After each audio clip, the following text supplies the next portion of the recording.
تو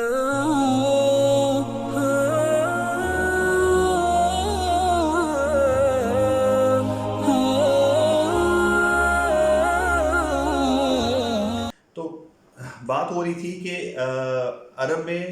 مسلمان تھے، مشرک تھے اور تیسرے جوش تھے۔ اب جوش وہاں پہ 3 قبیلوں کے اندر جو تھے، یہ بڑا امپورٹنٹ ہے ہمارے لیے سمجھنا کہ ایک بنو نذیر تھے، بنو قریظہ تھے اور بنو قینقاع تھے۔ یہ 3 قبیلے تھے بڑے میجر جو کہ وہاں پہ رہتے تھے۔ ان کے اندر جو بنو نذیر اور بنو قریظہ ہے وہ مدینہ سے تھوڑا باہر رہتے تھے، مدینہ سٹی سے، اور جو بنو قینقاع ہے وہ مدینہ کے اندر رہتے تھے۔ اور ان کے الائنس اس طرح سے ہوئے تھے کہ بنو نذیر اور بنو قینقاع جو ہے وہ خزرج، جو انصار کے 2 بڑے قبیلے تھے، اوس اور خزرج، تو یہ لوگ جو ہیں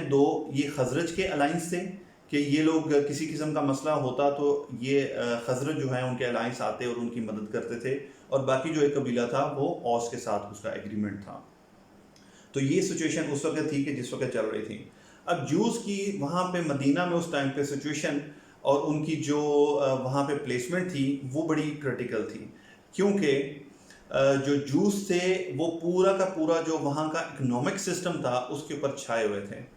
جتنی بھی ٹریڈ ہوتی تھی وہ موسٹلی جوش کے ہاتھ میں ہوتی تھی، کیونکہ انصار جو تھے وہ بیسیکلی فارمرز تھے، تو وہ فارمنگ اپنی کرتے تھے، لیکن جو ٹریڈنگ کرنے والی ہوتا تھا یہ سب کا سب جو ہے وہ جوس کے ہاتھ میں تھا۔ سو فار آل پریکٹیکل پرپزز جو مین اکانومی تھی مدینہ کی وہ جوس کے ہاتھ میں تھی۔ اینڈ ٹاپ آف دیٹ انہوں نے کیا کیا ہوا تھا کہ وہاں کے جو لیڈرز تھے جب ان کو کوئی ضرورت پڑتی نا تو یہ بڑے ہیوی انٹرسٹ کے اوپر ان کو پیسے جو ہیں وہ ادھار دیا کرتے تھے، اور جیسے ہی کسی کے پاس ادھار چڑھ جاتا تو اس کے اوپر انٹرسٹ کے اوپر انٹرسٹ، سود در سود، وہ ایسا اس کے اندر پھنس جاتا کہ وہ کبھی اس میں سے نکل ہی نہیں سکتا تھا۔ تو جوز جو ہیں ان لوگوں نے اپنے پنجے اس طرح سے گاڑے ہوئے تھے کہ ایک تو وہ پوری کی پوری ٹریڈ اور بزنس پہ پریکٹیکلی ان کا ہولڈ تھا، اور ٹاپ آف دیٹ انہوں نے کیا کیا تھا کہ لیڈرز کو ایک طرح سے اپنا بنایا ہوا تھا کہ وہ کھل کے اس سے بات بھی نہیں کر سکتے تھے، کیونکہ لیڈرز نے کچھ نہ کچھ جو ہے ان سے ادھار لیا ہوتا تھا، ان کو واپس کرنا ہوتا تھا۔ اینڈ آئی مسٹ سے اٹ ساؤنڈز ویری فیملیئر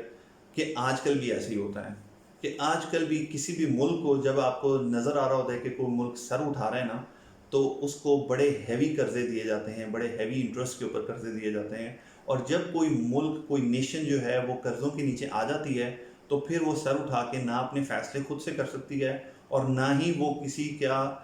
جو ایکسٹرنل آرڈرز ہیں ان کو ڈس اوبے کر سکتی ہے، کیونکہ جب آپ نے کسی کو کچھ اور کیا ہو تو آپ اپنی بات منوا نہیں سکتے، آپ کو پھر بات ماننی پڑتی ہے۔ سو یہ وہ سچویشن تھی جس کے اندر نبی کریم صلی اللہ علیہ وسلم نے ٹیک اپ کیا مدینے کو۔ اور دوسری طرف یہ تو جوس کی ایک سٹینڈنگ تھی، اور دوسری طرف سچویشن وہاں پہ یہ تھی کہ میں نے آپ کو بتایا کہ ابھی وہاں پہ کچھ عرصہ پہلے باس کی جنگ ہوئی تھی جس کے اندر آلموسٹ ان کی جو ٹاپ لیڈرشپ تھی وہ ساری کی ساری ختم ہو گئی تھی، اور اب وہاں پہ جو لیڈرشپ کا وہ ایک طرح سے کیوس تھا کہ کس کو لیڈر بنائیں۔ اب جو مین لوگ تھے اس میں وہ 2 آدمی تھے جن کا نام آ رہا تھا، ایک عبداللہ بن ابی بن سلول، ایک یہ آدمی تھا جو کہ قبیلہ خزرج سے تھا، اور قبیلہ اوس سے ایک آدمی تھا ابو عامر راہب۔ یہ 2 آدمی تھے کہ جن کے درمیان یہ چل رہا تھا کہ کس کو بنانا چاہیے۔ یہ 2 آدمی جو ہے وہ انڈر کنسیڈریشن تھے، اور عبداللہ ابن ابی کے اوپر آلموسٹ کنسنسس ہو چکا تھا۔ کہتے ہیں کہ بس ایک سیریمنی جو ہونے والی ہوتی ہے کہ اس کو باقاعدہ تاج پوشی کر دی جائے یا اس کو نامینیٹ کر کے اس کو ہینڈ اوور کر دی جائے اتھارٹی، صرف یہ ہونا باقی تھا کہ اللہ تعالیٰ کی طرف سے مشیت میں کچھ اور تھا، اور نبی کریم صلی اللہ علیہ وسلم جو ہیں وہ آ جاتے ہیں مدینہ میں، اور نبی کریم صلی اللہ علیہ وسلم ظاہری بات ہے جب وہ آ جاتے ہیں تو پھر دین اور دنیا کے لیے جو ٹاپ لیڈرشپ اور اتھارٹی ہے وہ پھر حضرت محمد صلی اللہ علیہ وسلم کے ہاتھ میں ہوتی ہے۔ تو اب نبی کریم صلی اللہ علیہ وسلم نے جو تو مسلمانوں کا معاملہ تھا وہ انہوں نے اس طرح سے ہینڈل کیا کہ بڑا مشہور جو ورڈ اس کے لیے باقاعدہ یوز کیا جاتا ہے سیرہ کے اندر وہ ہے مواخات۔ یہ اخی جو عربی جانتے ہیں، اخی بھائی کو کہتے ہیں، اور مواخات بھائی بنانا،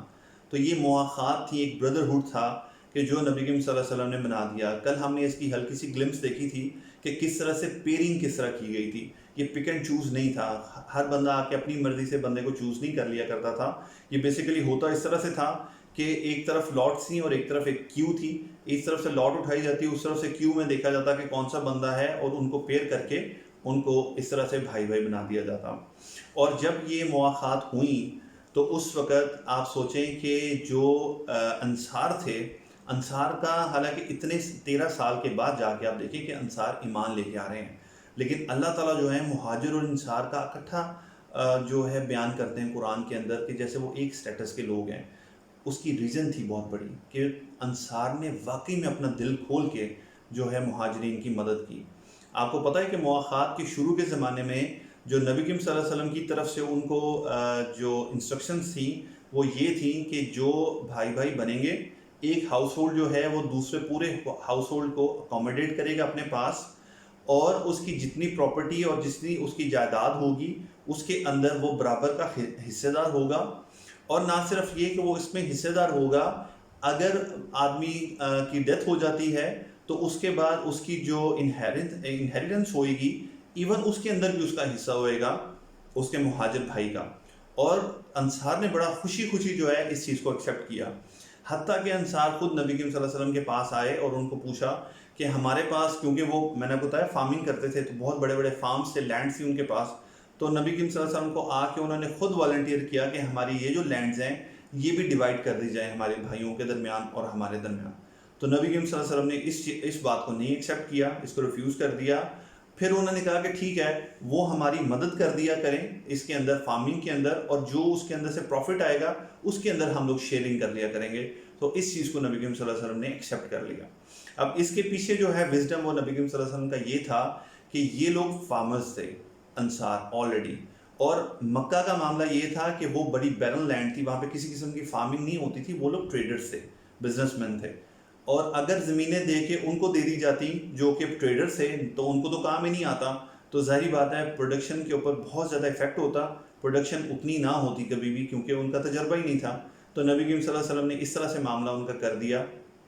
کہ یہ سارا کا سارا سلسلہ جو ہے وہ انصار ہی دیکھیں گے, البتہ جو مہاجرین ہیں وہ ان کو ہیلپ ضرور کیا کریں گے اور بینیفٹ جو ہوگا اس کو شیئر کر لیا کریں گے. اب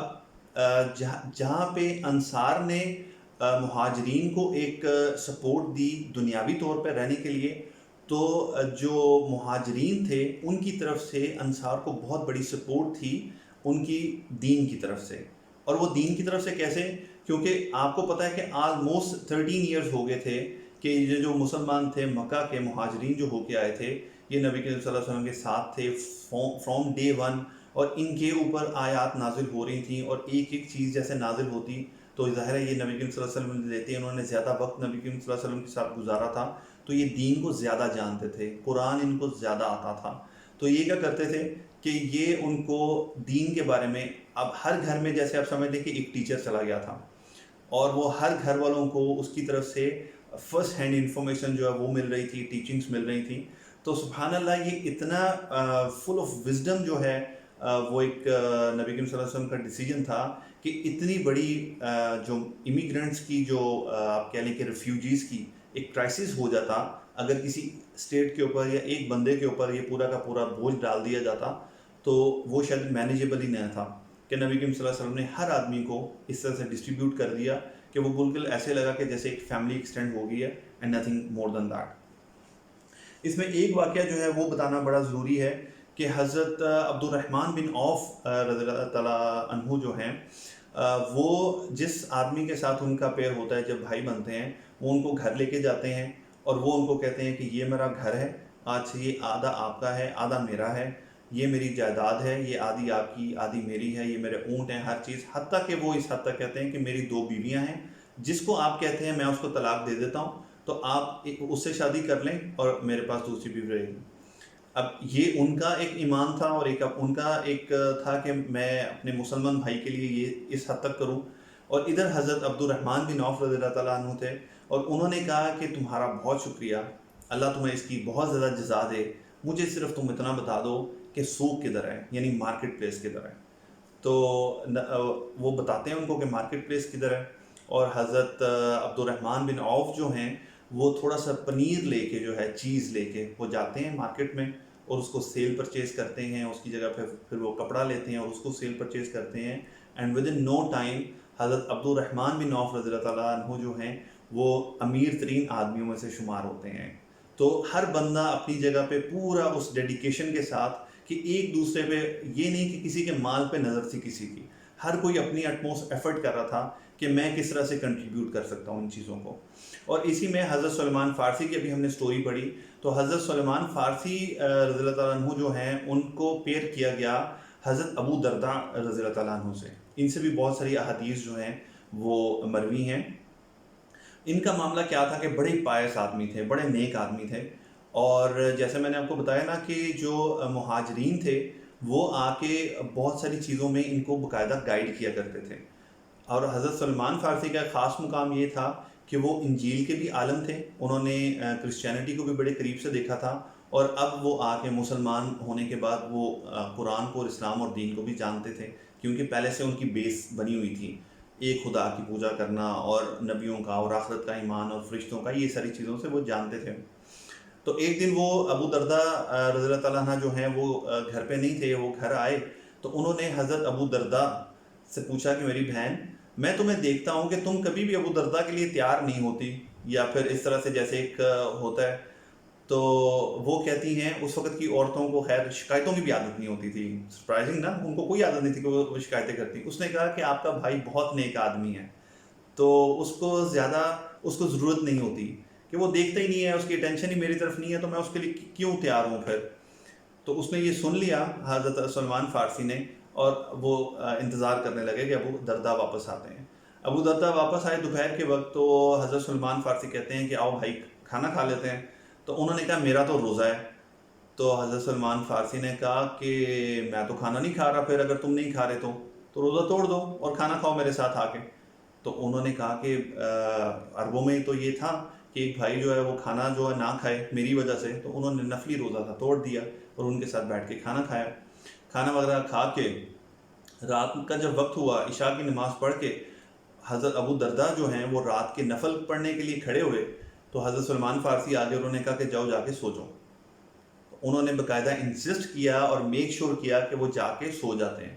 تھوڑی دیر گزرتی ہے، اس کے بعد کچھ آدھی رات کے قریب حضرت ابو درداء پھر اٹھتے ہیں اور نماز کے لیے آتے ہیں. تو حضرت سلمان فارسی از کیپ آن واچنگ کہ ہو کیا رہا ہے، ان کو پھر واپس بھیج دیتے ہیں کہ جا کے سو جاؤ. وہ پھر واپس بھیج دیتے ہیں ان کو،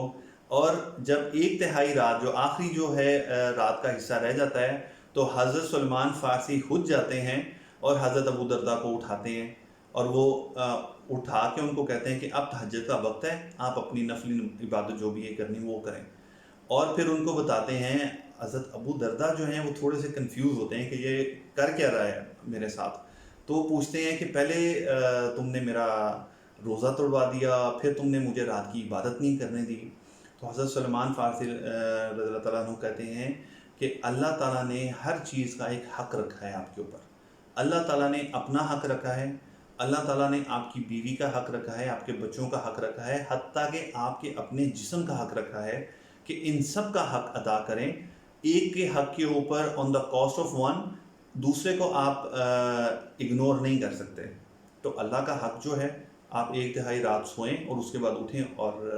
آپ نماز پڑھیں، آپ اپنے بیوی بچوں کو وقت بھی دیں، اور کئی دن جو ہے وہ آپ روزہ بھی رکھیں، وہ آپ کی مرضی ہے. لیکن جو بیلنس ہے وہ ہمارے جو اسلاف ہیں جن کے تھرو ہم تک دین پہنچا ہے، ان کا اسلام اس بیلنس کا تھا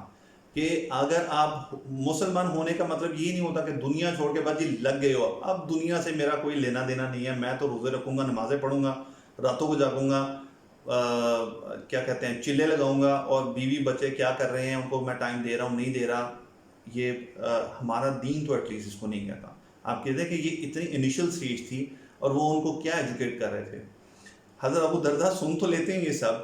لیکن صبح کا انتظار کر رہے ہوتے ہیں بے چینی سے. جیسے ہی صبح ہوتی ہے سیدھا جاتے ہیں حضرت محمد صلی اللہ علیہ وسلم کے پاس، اور ایک طرح سے کہتے ہیں کہ دیکھیں سلمان نے میرے ساتھ کیا کیا، کہ پہلے میرا روزہ توڑوا دیا، اور پھر رات کی میری جو روٹین ہے عبادت کی مجھے وہ بھی نہیں کرنے دی، مجھے سلا دیا. تو نبی کریم صلی اللہ علیہ وسلم نے سنی بات اور کہا صدقتا سلمان، بس 2 words، کوئی زیادہ نہیں، کہ سچ کہا سلمان نے، کہ جو نبی کریم صلی اللہ علیہ وسلم نے انڈوز کیا کہ سلمان بالکل ٹھیک کہہ رہا ہے. یہی طریقہ ہوتا ہے کہ آپ بیلنس کرتے ہو اپنی دنیا کو بھی اور اپنے دین کو بھی. آپ کبھی بھی ایک چیز کی کاسٹ پہ دوسری چیز کے اوپر جو ہے اس کو نہیں کرتے. نہ تو آپ کو دنیا کے اوپر اتنا چلے جانا چاہیے کہ دین کا پتہ ہی نہ رہے, اور نہ ہی دین کے اندر اتنا گھس جانا چاہیے کہ آپ کو دنیا کا جو معاملات ہیں اور آپ کے جو فرض ہیں آپ وہی نہ کر سکیں. So it's basically a balance of both. اچھا جی, اب واپس آ جاتے ہیں اس کی طرف کہ نبی کریم صلی اللہ علیہ وسلم جو ہے وہ اب معاملات کو اب سیٹل ڈاؤن کرنے جا رہے تھے. اب میں نے جیسے آپ کو بتایا ہے کہ جو عرب کا سارا سسٹم تھا وہ ایک ٹرائبل سسٹم تھا. وہاں پہ قانون وہ ہوتا تھا کہ جو اس ٹرائب کا سردار کہتا تھا, جو وہ کہہ دیتا تھا وہ قانون ہوتا تھا. کوئی کسی قسم کی کوئی رولز اینڈ ریگولیشن نام کی چیز بالکل نہیں تھی. یہ مین ٹو مین ویری کرتا تھا کہ کس قبیلے کا کیا قانون ہے اور کس قبیلے کا کیا قانون ہے, یہ اس قبیلے کا سردار خود جو ہے وہ ڈیفائن کرتا تھا.